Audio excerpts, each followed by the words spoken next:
Gabby Petito never goes outside.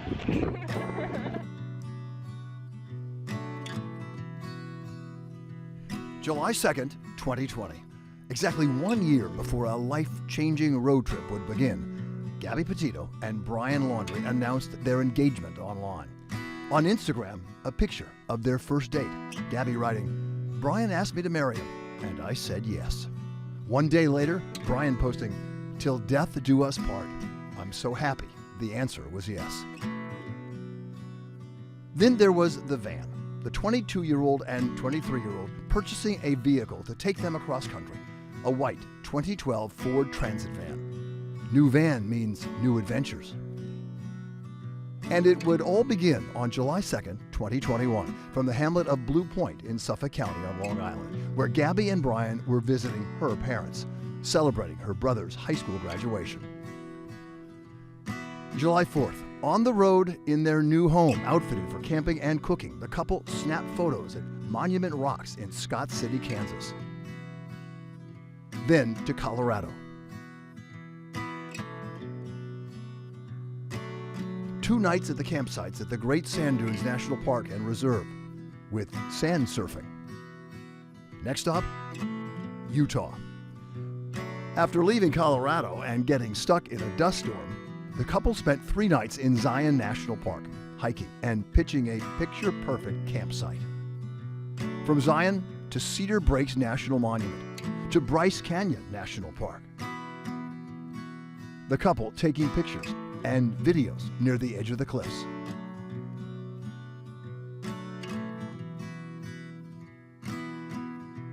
I love the van. A few days later, Gabby posting photos from Mystic Hot Springs. Then hiking barefoot through Canyonlands National Park. After that, 12 days go by with no posts. Thursday, August 12th, Gabby posts photos from a trip just days before, a hike around the delicate arch at Arches National Park. Gabby noting she waited in a short line for someone to take their photo. Later, camping in Devil's Garden. But August 12th, things would take a turn. Currently doing 45 miles an hour. Zone through here is 25. Oh! Subject just hit the curb. Officers called to reports of a disorderly conduct encountered Gabby and Brian in Moab City, Utah. What's your guys' names? Gabby. I'm Brian. Gabby, Brian, okay. Brian tells police Gabby got frustrated because she was trying to start a blog. She had been working on it for hours. He says they got into a fight when he got in the van with dirty feet. She just got worked up as we were trying to get going and get our day going because we want to go hike arches before the sun goes down. Gabby explains to officers she has anxiety and OCD. Some days I have really bad OCD. Brian is determined to be the victim and pleads with officers to not press charges. I'm fine, and I love Gabby. I hope she doesn't have too many complaints about me. Police ask the two to separate for the night. They take Brian to a hotel and give Gabby the keys to the van. The next day, Brian posts photos tagged in Arches National Park and then in Moab. A week after the altercation, Gabby posts, but it's unclear where the couple is in terms of location. She also posts her first and only YouTube video for her blog. It appears to chronicle the couple's relationship and travels. On August 25th, Gabby posts her last Instagram post, writing, "Happy Halloween," posing with a pumpkin in front of a mural outside the Monarch, a venue in Ogden, Utah, north of Salt Lake City. And then there's this. Jen Bethune says this video was taken in Teton County on 27th August around 6 p.m. And it shows a van that looks identical to Gabby's, but police have not confirmed it is hers. 2 days later, on the 29th of August, my boyfriend and I picked up Brian. A woman claims to pick up a hitchhiker from Coulter Bay Village, south of Grand Teton. He approached us asking us for a ride because he needed to go to Jackson, which we were going to Jackson that night. This happened about 5:30 p.m. After seeing social media videos, she now identifies that person as Brian. I'm hoping this can help someone identify him. On August 30th, Gabby's mother receives a text from her daughter, but believes she didn't send it. I just believe she's in danger because she's not in touch with us, and she could be alone somewhere. She could be stranded somewhere in the wilderness.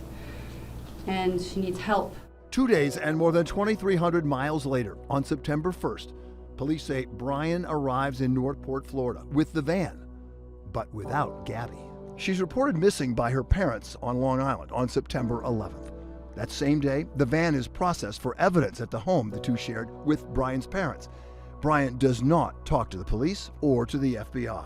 Then on September 15th, Brian is named a person of interest in the case. The police chief of Northport pleading with the Laundrie family to speak to them. At the time, they do not realize it, but Brian is not at home. The next day, 2 people went on a trip, 1 person returned, and that person that returned isn't providing us any information. police and Gabby's family begging for the Laundrie family to speak up. We beg you to tell us. As a parent, how could you let us go through this pain? The Petito family even pens a heartfelt letter to Brian's parents. As a parent, how could you put Gabby's younger brothers and sisters through this? That evening, Brian's sister speaking exclusively with Good Morning America. Obviously, me and my family want Gabby to be found safe. She's like a sister, and my children love her. And all I want is for her to come home safe and sound, and this to be just a big misunderstanding. Then, on Friday, September 17th, the Laundries call police to report Brian is missing. They claim they last saw him Tuesday the 14th. He said he was going to the county park. The family attorney says they searched for him there on Wednesday, then drove his Ford Mustang back to their home on Thursday morning. However, Eyewitness News has confirmed Laundrie's car was back in the driveway on Wednesday. On Saturday, there were dual searches for 2 missing persons. Authorities scour the massive 25,000-acre county park known as the Carlton Reserve, north of the Laundrie family home in Florida, to no avail all weekend. Across the country, the FBI, the National Park Service, and local law enforcement agencies search the mountainous terrain of Grand Teton National Park in Wyoming. Search it for clues about what may have happened to Gabby.